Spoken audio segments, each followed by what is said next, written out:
नमस्कार, आप देख रहे हैं सूचना भारती टाइम्स और स्पष्ट बात टीवी। इस वक्त हम हरियाणा के बहादुरगढ़ में संजय हॉस्पिटल में इस वक्त हम मौजूद हैं, जहां पर एक लापरवाही का केस सामने आया। क्या समस्या है आपकी? समस्या ये है कि जी मैं अपने बेटे की बहू को लेकर आई थी रंग वाले रात को 8 बजे और यहाँ लेकर आई मैंने आकर अपनी बहू को यहाँ पे एडमिट करवा दिया और मैंने आके सारे अपने इसके टेस्ट दिखा दिए जो मैंने करवा रखे थे। इन्होंने बोला कि बिल्कुल सारी रिपोर्ट ओके है, बच्चे की धड़कन देखी वो भी ओके थी और इन्होंने मेरे से HY वो टेस्ट मांगा, मैंने वो भी मंगा दिया फोन पे, बोले बिल्कुल ठीक है। तो ये बोले कि हम इसको एडमिट करेंगे 24 घंटे तक। मैंने बोला कि भाई हम पास के रहने वाले हैं, हम सुबह आ जाएंगे। नहीं बोले नहीं आंटी आपको तो एडमिट करवानी ही पड़ेगी। मैं कहा चलो मैं करवाती हूँ। मैंने करवा भी दिया तो ऊपर लेके चले गए। तो ऊपर ले जाने के बाद मेरी बहू को शिफ्ट कर दिया। फिर इन्होंने सिरिंज लगाई हाथ में। मैंने सोचा चलो भाई कोई नहीं, सुबह तक ग्लूकोज वगैरह देंगे तो जान पानी ताकत के सुई लगाते होंगे। फिर इन्होंने कुल्ले पे सुई लगाया, फिर जीभ नीचे दवाई रखी, उसके कारण इसको बहुत ज्यादा दर्द बढ़ गए। तो मैंने बोला कि भाई ये क्या हुआ? वो बोली कि इसका बच्चा होगा। मैं कहा भाई मैं नॉर्मल डिलीवरी नहीं करवाऊंगी क्योंकि मेरा बच्चा हेल्थी है, मैंने उसके सारे टेस्ट करवा रखे। मैं बोली ऐसी दिक्कत वाली बात नहीं है। और क्या नाम वो सफाई वाली बोली, 2 सफाई वाली थी, ऐसी डिलीवरी तो मैं रोज करवाती हूँ। हाँ कर्मचारी बोली, मैं कहा मैडम को बुला लो। बोली मैडम आने से पहले से तो मैं बहुत केस निपटा देती हूँ, आप वो मत करो, 5 मिनट में आपका बच्चा हो जाएगा। क्या नाम था सफाई कर्मी? मैंने नाम का नहीं पता जी, मैं तो पहली बार ही तो आई थी, ठीक है, लेकिन मैं पहचान लूंगी। अगर मैं झूठ बोल रही हूँ 1% मेरी झूठ हो तो मेरे बच्चे सारे कुनबे को फांसी दिला देना, नहीं तो सीसी कैमरे चेक होने चाहिए। मैडम ठीक नहीं थी, डिलीवरी के टाइम इसको छोड़ के भाग गई थी, चाय पीने चली गई जो मैडम थी। फिर उसको अंदर ले एक सफाई कर्मी का जो कार्य होता है सफाई करने का होता है, ना कि डिलीवरी करने का। और ये बहुत बड़ी बात बताई जा रही है कि एक सफाई कर्मी कह रहा है कि मैं ऐसी डिलीवरी रोज करता हूँ। कहीं ना कहीं हॉस्पिटल की कहीं ना कहीं इसमें लापरवाही नजर आ रही है। तो फिर मेरी बेटे की बहू को अंदर लेके चले गई चेयर पे बिठा के, तो मैं बाहर बैठ गई। तो उसमें घुसी रही मेरी बहू चिल्लाती रही। 10 बजे दर्द का टीका लगाया तो 1:55 पे बाबू हुआ है, तो चिल्लाती रही, मैं अपने चक्कर काटती रही क्योंकि मैंने वापसी भेजे थे। बोले कि भाई अभी किसके रुकने का वो नहीं है, चले जाओ, बच्चा नहीं होएगा। मैंने अपने जो भेजने थे सब भेज दिए। तो बोले कि बच्चा 5 मिनट में हो जाएगा, आप टेंशन मत करो। मैंने चलो ठीक है, लेके चले गए। 3-4 घंटे मेरी बहू चिल्लाई है। जब इनके बस की बात नहीं रही तो मेरी दीदी से बोले जल्दी आओ। फिर मेरे से बोली आंटी जल्दी आओ, आपका बच्चा फंस चुका है। तो मैंने देखा वहां पे जाकर, तो वहां पे कोई नहीं था। वे बच्चा फंसने के कारण वे सब दूर हट गए। मैंने चिल्ला कर बोला अरे मेरी बहू को मारेंगे, क्या करोगे? मेरे लिखाड़ो इस बच्चे को। तो एक लड़का आया, कम से कम 25-26 साल का था। उसने बिल्कुल आगे से घुसे मारे पेट में। अगर घुसे मारने के बाद उसने ये पता था कि बच्चा तो मर चुका है। घुसे मारने के बाद में जब वो बच्चा बाहर निकला है तो बच्चा निकलने से मैं बाहर आ गई। तो बच्चा मेरा उठा कर, जो मेरा बाबू होया था, उस बच्चे को ऐसे कंधे पे लगा कर लेकर भग गया। वो बिल्कुल ढीला छूट रहा था। तो मैं पागला की तरह बोलती रही क्या होया, कुछ नहीं। अरे ये तो बता दो, अगर मेरे बच्चे का कुछ नहीं हो रहा था तो ये तो बता देते। अगर माता जी रो मत, आपका बाबू हुआ है और वो ठीक है। अगर ठीक होता तो क्यों नहीं बताया है? क्यों नहीं मिलने दिया? फिर सुबह पूरी रात बीत गई मेरे को बैठे। तो सुबह 7 बजे मेरे से बोले 10 दवाई लेकर आओ, 10,000 की। मैंने 10 दवाई मंगाई। उसके बाद इतनी दवाई होनी चाहिए, इतनी दवाई मैं दवाई दुआ दूंगी, कितनी दवाई ले, लेकिन ये बताओ मेरे बच्चे में दिक्कत क्या है, क्या परेशानी है? मेरे क्या 4 दिन से मैं दवाई पे दिला रही, लेकिन हमारे से उसी दिन से ये नहीं बता रहे आपका बच्चा मर चुका है। 1% है, 1% होता तो उस जब भी बता देते। घंटे घबराओ मना, आपका पोता होया है और उसको में ये दिक्कत है, दिक्कत क्यों नहीं बताई? अब दिक्कत कैसे होगी? कहीं ना कहीं बड़ी लापरवाही है, कहीं ना कहीं। अगर इस बात पे झूठ हो कोई भी हो तो आप हमारा कैमरे चेक करवा सकते हो। देखिए बड़ी मांग है कि कहीं ना कहीं कैमरे चेक होने चाहिए, क्योंकि कहीं ना कहीं अगर आरोप लगा रहे हैं तो कैमरे कभी झूठ नहीं बोलेंगे। तो पहली चीज उसकी CCTV फुटेज चेक होती है। हर 3 महीने में बच्चे मारते हैं, हर 3 महीने में बच्चे मारते हैं। 15 साल में एक लेडीज का बच्चा हुआ था। कितना लगभग कितना बिल आ गया? अब बिल्कुल नहीं, वो पर्ची हमारे पास कोई वो नहीं है।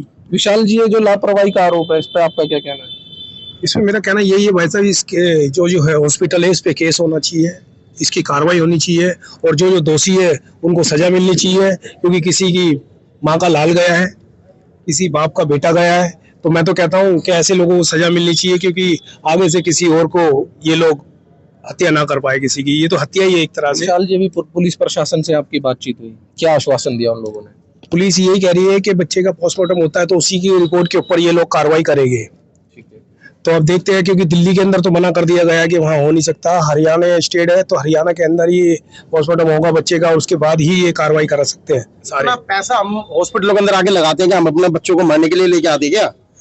जो हम आज इतना पैसा खर्च कर रहे हैं सरकारी हॉस्पिटलों के अंदर, सेवाएं उपलब्ध नहीं होती, तो हर आदमी सोचता है कि हम प्राइवेट हॉस्पिटल के अंदर जाएं।